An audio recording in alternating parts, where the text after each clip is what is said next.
কথায় আছে না, যত্ন করলে রত্ন মেলে, তেমনি আমার ফুফু কোনো ওষুধ ছাড়াই মুরগি পালন করে, আর মুরগিগুলো থাকে সুস্থ। তো প্রিয় দর্শক, আসসালামু আলাইকুম। আশা করি সবাই ভালো আছেন, আর আপনাদের দোয়ায় আল্লাহর রহমতে আমিও অনেক অনেক ভালো আছি। তো আবারও চলে আসলাম একটি নতুন ভিডিও নিয়ে।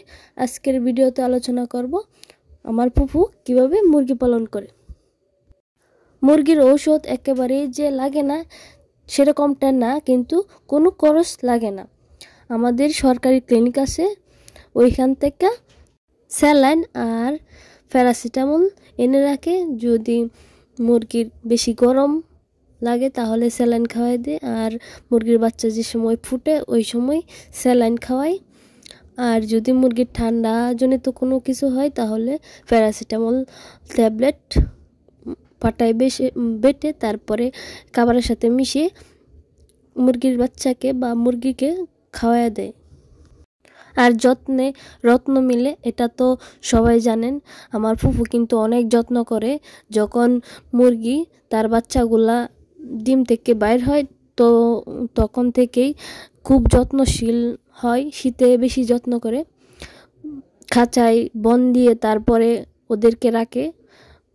দিনের 9টা বাজে ওদেরকে রোদ্রে খাঁচায় বন্দি করে রাখে, বেশি ছাড়ে না। বেশি ছাড়লে এদিক ওদিক চলে যায়, আর পানিতে যদি যায় তাহলে তো ঠান্ডা বেশি লাগতে পারে, সেই জন্য বন্দি করে রাখে। বেশিরভাগ মুরগির সাথেই রোদ্রে বন্দি করে পালন করে। তবে আমার ফুফু কিন্তু এত খামারি, বিশাল খামারি না। তার যে কয়েকটা মুরগিগুলো আছে তার চলে যায়, হয়তো 1-2টা বেচে। আর ফুফুর অনেক মেয়ে আছে, তো ওরা আসলে জবাই করে, মেহমান আপ্যায়ন করে, নিজেরাও খায়। আর আপনারা যারা আমার ফুফুর মতো মুরগি পালন করতে চান তারা কিন্তু অনেক যত্ন করতে হবে।